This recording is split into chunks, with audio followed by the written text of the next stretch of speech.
Students, हमने financial planning यानी वित्तीय नियोजन के कॉन्सेप्ट को जाना है। आइए अब हम देखते हैं कि जो वित्तीय नियोजन है ये कितने प्रकार से होता है। तो बच्चों ये 3 प्रकार से होता है।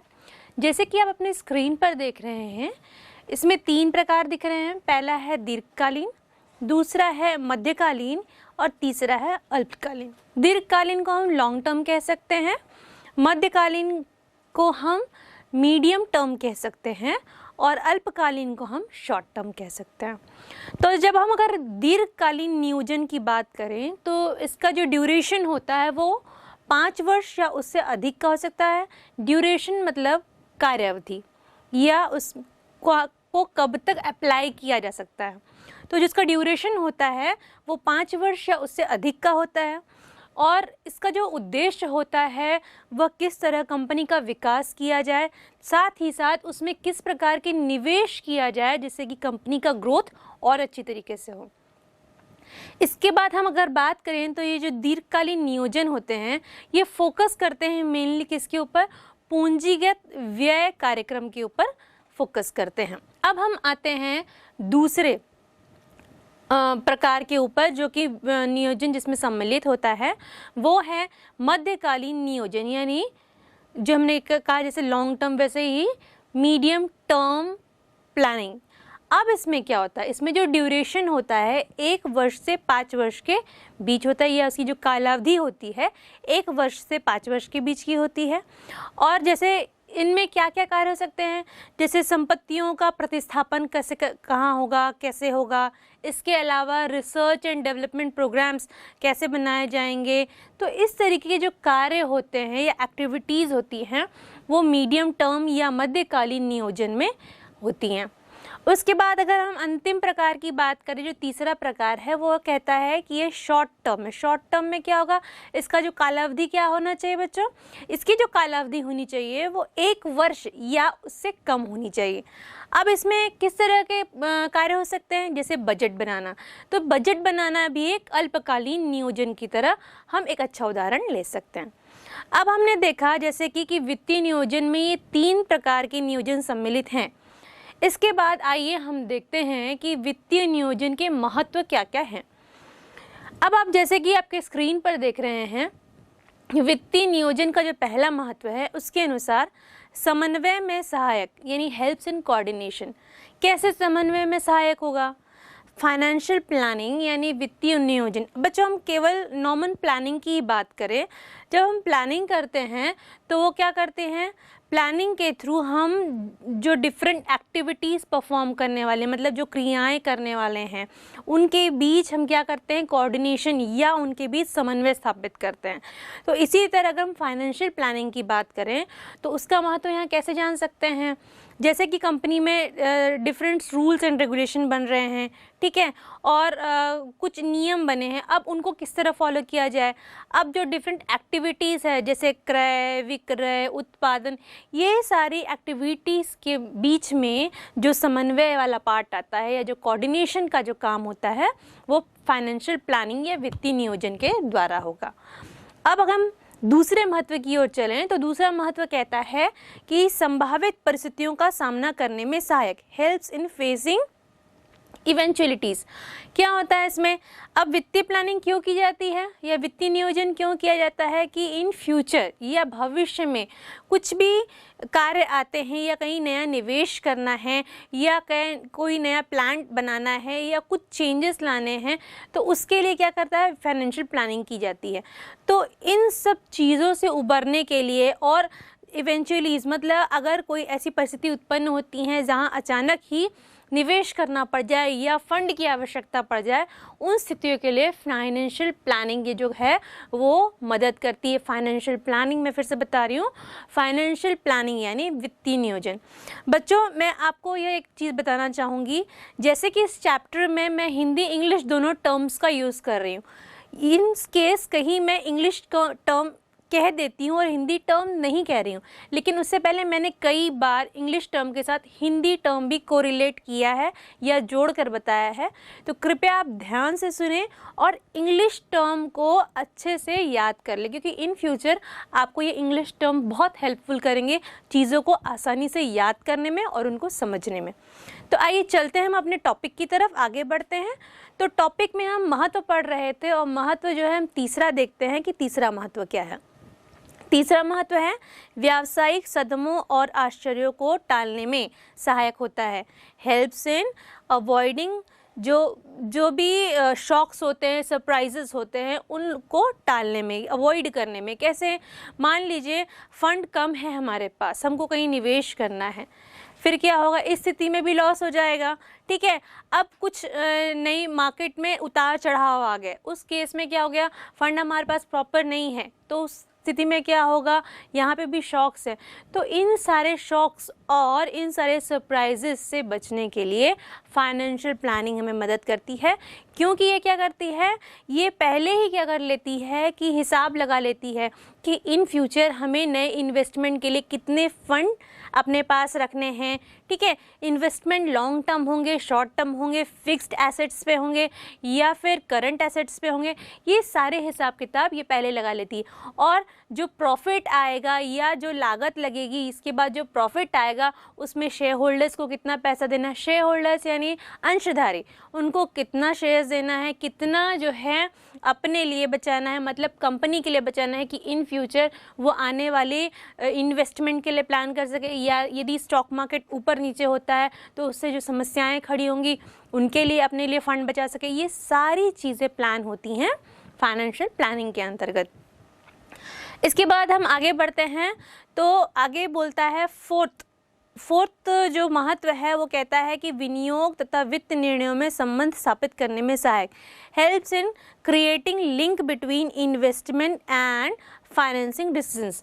अब देखिए, अब फाइनेंशियल प्लानिंग में ये भी डिसाइड किया जाता है या प्लान किया जाता है कि जो फंड अवेलेबल है उससे अगर हमको इन्वेस्ट करना है इन फ्यूचर तो कहाँ इन्वेस्ट कर सकते हैं और कितना इन्वेस्ट कर सकते हैं।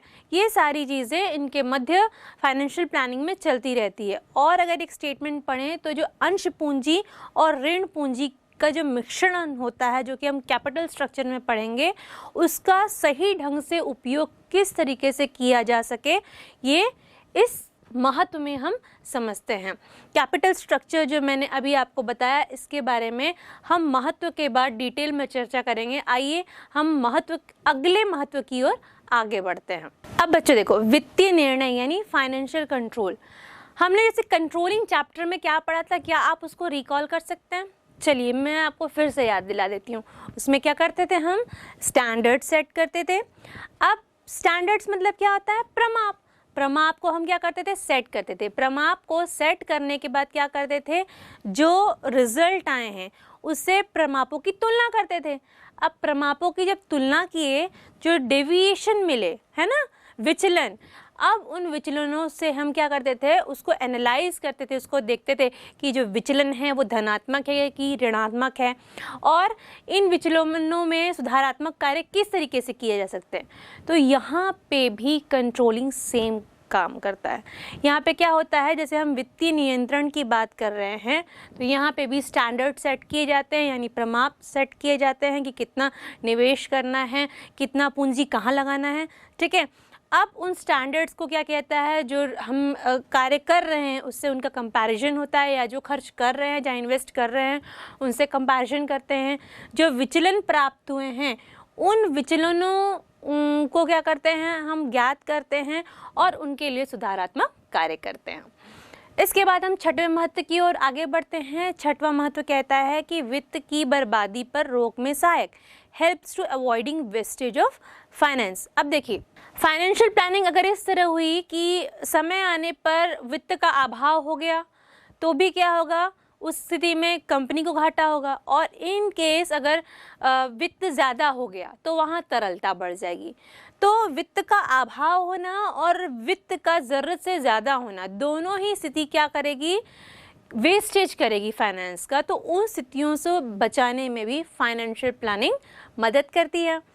जो 7वां और अंतिम महत्व अगर हम देखें, जो आप स्क्रीन पर देख रहे हैं, उसके अनुसार वर्तमान को भविष्य से जोड़ने में सहायक है। Helps to link the present with the future.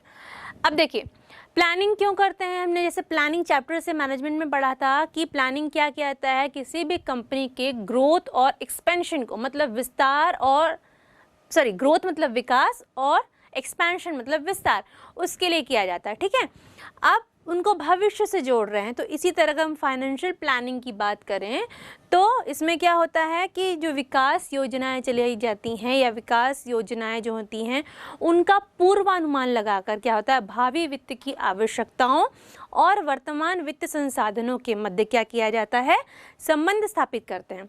ऐसा करने से क्या होगा, भावी जो अनिश्चितताएं होती हैं उनके जोखिमों को कम किया जाता है और उसे सहायता प्राप्त की जाती है, जिससे कि कंपनी को कम से कम लॉस होता है। तो बच्चों ये जो 7 पॉइंट्स हमने देखे हैं, 7 महत्व या इम्पोर्टेंस के पॉइंट्स देखे, वो आपको फाइनेंशियल प्लानिंग क्यों इम्पॉर्टेंट है ये जानने में बहुत अच्छी से मदद करेंगे। आइए अब हम चलते हैं कैपिटल स्ट्रक्चर की ओर और उसको और अच्छी तरीके से समझने की कोशिश करते हैं। स्टूडेंट्स, कैपिटल स्ट्रक्चर जिसे हम हिंदी में कहते हैं पूंजी ढांचा। अब ढांचा से आप क्या समझ सकते हैं, इसे हम पूंजी की संरचना भी कह सकते हैं। जैसे आपने देखा है बेटा कि किसी भी ऑफिस के निर्माण में या किसी घर के निर्माण में या फ्लैट्स के निर्माण में उसका एक स्ट्रक्चर बनाया जाता है या ढांचा बनाया जाता है। उसी तरह अगर हम समझें तो पूंजी ढांचा क्या होता है, पूंजी ढांचे से तात्पर्य है कि जो दीर्घकालीन वित्त के पारस्परिक जो स्रोत हैं या उनका किस तरीके से हम अनुपातिक इस्तेमाल करें। अब इसके स्रोत क्या क्या हैं, एक तो ओनर्स फंड होता है, एक बोरोड फंड होता है। ओनर्स फंड जैसे मैंने आपको बताया कि जो व्यक्ति उस कंपनी के ओनर हैं, मतलब मालिक है, उनके पास जो फंड है वो फंड बोरोड फंड मान लीजिए लोन है। इसमें 2 चीज़ें हम बात करते हैं, डेट और इक्विटी की। ठीक है, डेट क्या होता है, ऋण होता है, इक्विटी क्या होता है, समता होती है। तब डेट और इक्विटी इन दोनों का हम अनुपात किस तरीके से लें कि एक कंपनी को चलाने में वो मदद कर सके। क्या सिर्फ डेट के बेसिस पे कोई कंपनी चल सकती है या सिर्फ इक्विटी के बेसिस पे कोई कंपनी चल सकती है। देखिए अलग अलग लेकर भी चले तो कंपनी चल सकती है, लेकिन अगर कंपनी को ज़्यादा से ज़्यादा प्रॉफिट अर्न करना है और अपने आप को मार्केट में बनाए रखना है तो उसके लिए उनका कैपिटल स्ट्रक्चर कैसा होना चाहिए, उनमें डेट और इक्विटी यानी ऋण और समता दोनों का अनुपात इस तरह से होना चाहिए कि जो कंपनी में लगने वाला फंड है वो अच्छी तरीके से यूज़ हो सके। अगर हम इसको इस तरीके से भी समझें कि इसमें विभिन्न साधनों में पूंजी को इस प्रकार एकत्रित किया जाता है कि पूंजी ढांचे में जो पूंजी आ रही है उसका अनुकूलतम उपयोग किया जा सके। तो बच्चों इससे अगर हम परिभाषा को देखें तो हमने 2 परिभाषाएं देखनी है। पहली परिभाषा जो है जस्टिन बर्ग सर ने दी हुई है, उनके अनुसार निर्गमित की जाने वाली विभूतियों के प्रकार तथा पूंजीकरण को निर्मित करने वाली अनुपातिक राशि को पूंजी ढांचा कहते हैं। और वेस्टर्न एंड ब्रिघम सर के अनुसार पूंजी ढांचा किसी वित्त की स्थायी व्यवस्था है जो सामान्यतः दीर्घकालीन ऋण, पूर्वाधिकार अंश एवं समता द्वारा व्यक्त होती है, जिसमें अल्पकालीन साख सम्मिलित नहीं है। समता में समता अंश, पूंजी आधिक्य तथा संचित आय सम्मिलित है। अगर इन दोनों परिभाषाओं का निष्कर्ष हम निकालें तो ये जो दीर्घकालीन स्रोत हैं या दीर्घकालीन वित्त हैं यानी डेट एंड इक्विटी, इनका प्रॉपर यूटिलाइजेशन करना, किसका, डेट और इक्विटी दोनों का प्रॉपर यूटिलाइजेशन करना ताकि उसको अच्छी तरीके से अपने कंपनी में यूज़ किया जा सके और अपने कंपनी को प्रॉफिट अर्न कराया जा सके और मार्केट में सस्टेन रखा जा सके। स्टूडेंट्स अब आइए इस पूंजी ढांचे को एक विवरण के माध्यम से और स्पष्ट रूप से हम समझते हैं। बच्चों, एक कंपनी को अपना व्यवसाय भली भांति प्रकार से संचालित करने के लिए जो आवश्यकता होती है इसे हम इन साधनों द्वारा प्राप्त कर सकते हैं। जैसे कि आप चिट्ठे में देख रहे हैं, जो पहला कॉलम है उसमें पूंजी के स्रोत लिखा है, दूसरा कॉलम राशि है, तीसरा कुल पूंजी का प्रतिशत है और चौथा है दीर्घकालीन पूंजी स्रोत प्रतिशत। अब इसमें आप देख रहे हैं पहला लिखा है समता अंश पूंजी, जिसे इंग्लिश में हम कहते हैं इक्विटी शेयर कैपिटल। दूसरा है पूर्वाधिकार अंश पूंजी, जिसे प्रेफरेंस शेयर कैपिटल कहते हैं। तीसरा है ऋण पूंजी, जिसे बोरोड कैपिटल कहते हैं। चौथा है संचित लाभ, जिसे रिटेन प्रॉफिट्स कहते हैं। और पांचवा है चालू दायित्व, जिसे करंट लायबिलिटीज कहते हैं। और आप इन्हीं के सामने इनकी दी हुई राशियों को देख रहे हैं और उसके बाद उसी के सामने जो कुल पूंजी का प्रतिशत है उस कॉलम में जो प्रतिशत वाइज उनकी कुल पूंजी निकाली गई है वो भी प्रत्यक्ष दृश्य है। अब ये जो कंपनी का चिट्ठा है उसका जो दायित्व पक्ष है जिसका योग 10 लाख रुपए है, इसमें विभिन्न वित्तीय स्रोतों का प्रतिशत क्रमशः जो है 45, 22.50, 11.25, 11.25 व 10 है। ये जो है वह कंपनी का वित्तीय ढांचा यानी फाइनेंशियल स्ट्रक्चर कहलाता है। यदि कुल दायित्वों के योग में से चालू दायित्वों को कम कर दिया जाए तो शेष 9 लाख का योग पूंजीकरण यानी कैपिटलाइजेशन कहलाएगा।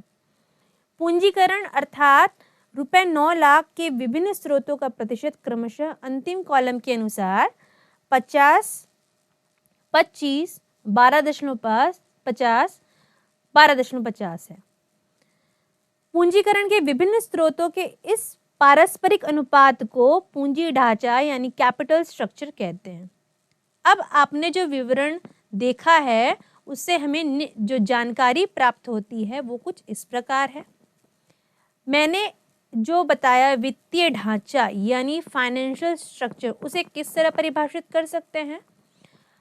फाइनेंशियल स्ट्रक्चर से अभिप्राय चिट्ठे के दायित्व पक्ष की रचना से है, अर्थात इसके अंतर्गत दीर्घकालीन एवं अल्पकालीन दोनों प्रकार के पूंजी स्रोतों को सम्मिलित किया जाता है। उसी प्रकार पूंजीकरण यानी कैपिटलाइजेशन को कैसे परिभाषित कर सकते हैं? तो पूंजीकरण से अभिप्राय दीर्घकालीन पूंजी स्रोतों के योग से है, अर्थात यदि वित्तीय ढांचे में से अल्पकालीन पूंजी स्रोतों को कम कर दिया जाए तो शेष पूंजीकरण बचता है। और अंतिम पूंजी ढांचे को हम परिभाषित करते हैं यानी कैपिटल स्ट्रक्चर को, तो उससे अभिप्राय दीर्घकालीन पूंजी के विभिन्न स्रोतों के पारस्परिक अनुपात से है। पूंजीकरण एवं पूंजी ढांचे के संबंध में कहा जा सकता है कि पूंजीकरण दीर्घकालीन कोषों का संख्यात्मक पहलू यानी क्वांटिटेटिव एस्पेक्ट है, जबकि पूंजी ढांचा इनका गुणात्मक पहलू है यानी क्वालिटेटिव एस्पेक्ट है। एक कमेंट आता है कि ऋण पूंजी एवं समता अंश पूंजी यानी डेट कैपिटल, ठीक है, और समता अंश पूंजी यानी इक्विटी शेयर कैपिटल, इसमें लागत एवं जोखिम। तो इसमें पहला बिंदु दिया है ऋण समता की तुलना में सस्ता स्रोत है। देखिए बच्चों, ऋण जो है आज जैसे कि आप जानते हैं इक्विटी की कंपैरेटिवली क्या है, उसके कंपैरिजन में क्या है, एक सस्ता स्रोत है।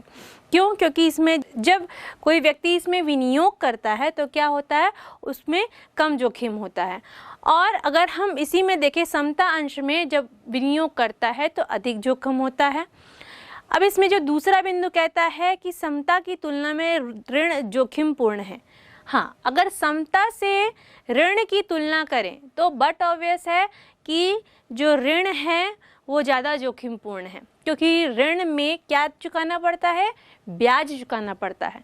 मान लीजिए कि अगर किसी कंपनी को प्रॉफिट नहीं हो रहा है तो भी क्या करना पड़ेगा, अगर उसने ऋण लिया है तो उस पर उसे ब्याज देना ही पड़ेगा।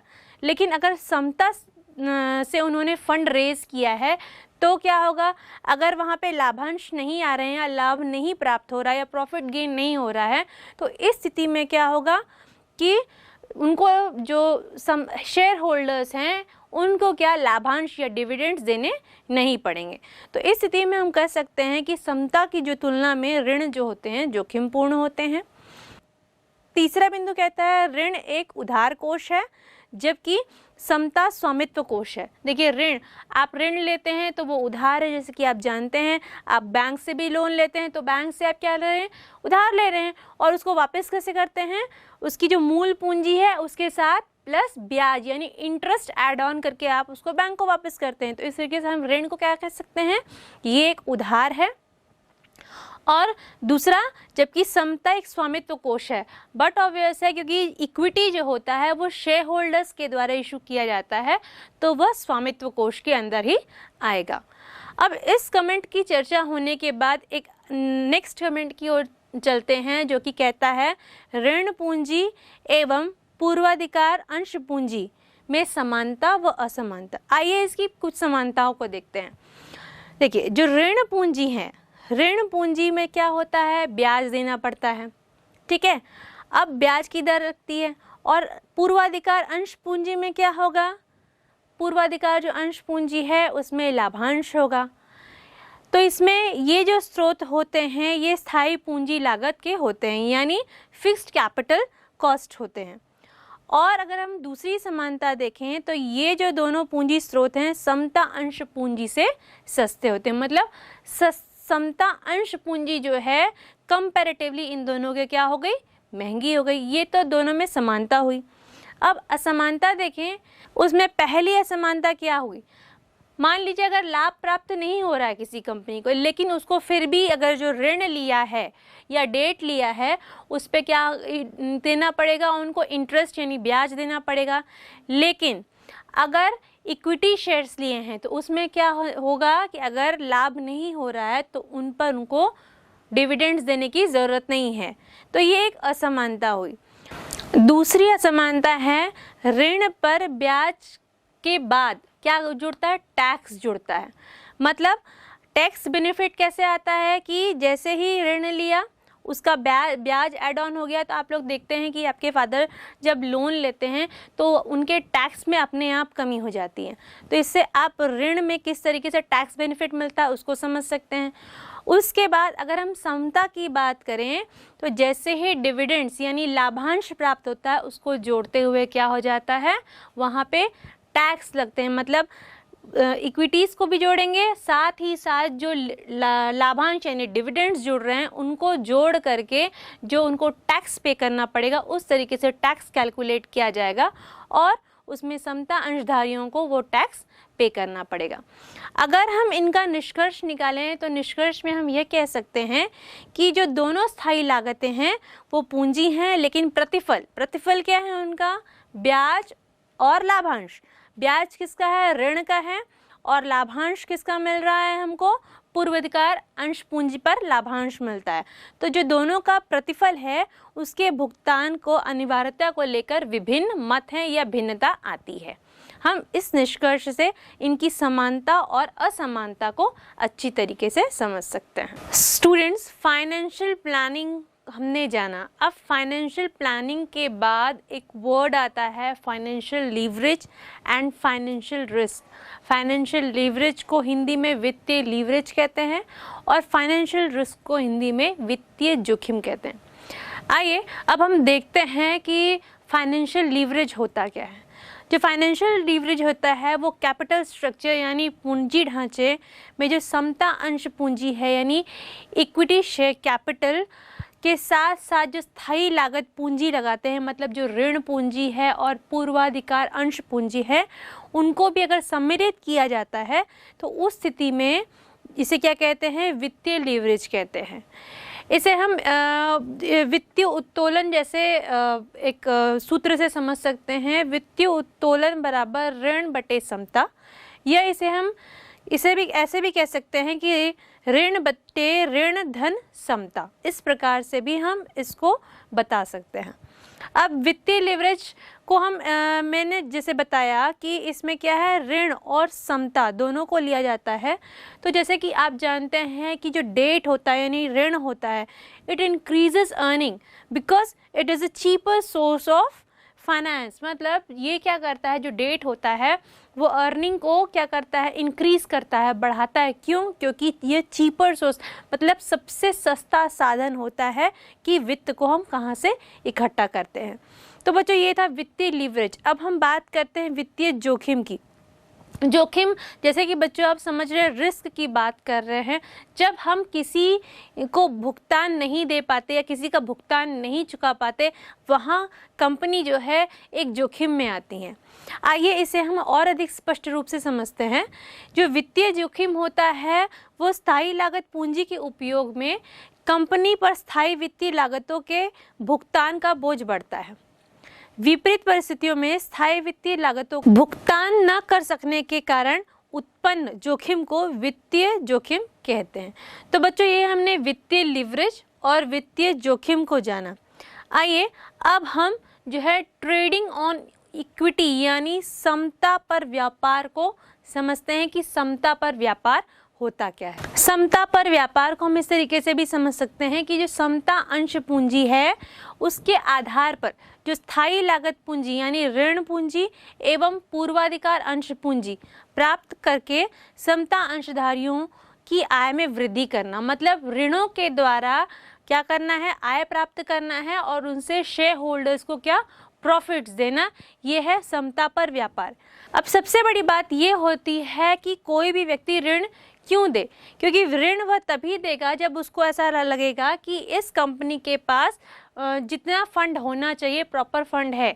अगर वह लाभ कमा रहा है उस स्थिति में वो ब्याज देगा, लेकिन इन केस अगर वह लाभ नहीं कमा रहा है, वो लॉस में जा रहा है, तो उस स्थिति में क्या होगा, वह कम से कम क्या करेगा, अपने कुछ शेयर्स तो देगा ही देगा। तो इस स्थिति में ऋण पर जो ब्याज मिलता है उस स्थिति के कारण क्या होता है, जो ऋण देने वाले हैं वो ऋण देते हैं।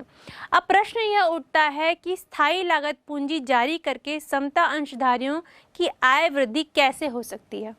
इसे बच्चों हम EBIT माइनस EPS एनालिसिस द्वारा समझ सकते हैं। EBIT क्या होता है, earning before interest and taxes, इसे हिंदी में कहते हैं ब्याज के दर के पूर्व आय। ये एक ऑपरेटिंग प्रॉफिट होता है बच्चों, मतलब जब किसी कंपनी ने लाभ कमाया हुआ है लेकिन उसने अभी तक ब्याज भी नहीं दिया है ऋण पर और न ही क्या अपना टैक्स पे किया है, तो वहाँ पे क्या हो रहा है, उस कंपनी के लाभ प्राप्त करने में क्या स्थिति है उसकी, यह जानकारी मिलती है। तो इस समय इस कंपनी की स्थिति को हम ऑपरेटिंग प्रॉफिट कह सकते हैं और इस स्थिति को हम EBIT यानी earning before interest and taxes से समझते हैं। और अब EPS की बात करते हैं। EPS होता है अर्निंग पर शेयर यानी प्रति अंश आय, मतलब हर एक अंश पर या शेयर पर कितना इनकम हो रहा है। अब इसे हम और अगर डिटेल में अच्छे से समझें तो ऐसे इस सूत्र के माध्यम से समझ सकते हैं कि EPS is equal to earning available per equity shareholder divided by number of equity shares, मतलब कि जो अर्निंग अवेलेबल हो रही है, मतलब अर्निंग जो मिल रही है या जो फंड हम कमा रहे हैं, जो आय आ रही है, वो इक्विटी शेयर को कितनी मिल रही है और बटे नंबर ऑफ इक्विटी शेयर्स, और उसके पास कितने नंबर्स में इक्विटी शेयर्स अवेलेबल है, उस हिसाब से हम इक्विटी पर शेयर को समझ सकते हैं। तो बच्चों आपने ये समता पर व्यापार यानी ट्रेडिंग ऑन इक्विटी को जाना। अब हम ये जानेंगे कि समता पर व्यापार का क्या महत्व है या the significance of trading on equity को समझेंगे। Significance of trading on equity, समता पर व्यापार का महत्व इस बात में है कि यदि कंपनी को अधिक लाभ हो रहा है तो वह स्थायी लागत पूंजी का प्रयोग करके समता अंशधारियों की आय को बढ़ा सकती है। और अगर हम समता पर व्यापार की सीमाएं देखें यानी लिमिटेशंस समझें, तो इस स्थिति में जो लाभ जो है वह निम्नलिखित दिशाओं में प्राप्त होता है, जो कि आपकी स्क्रीन पर विजिबल है आपको।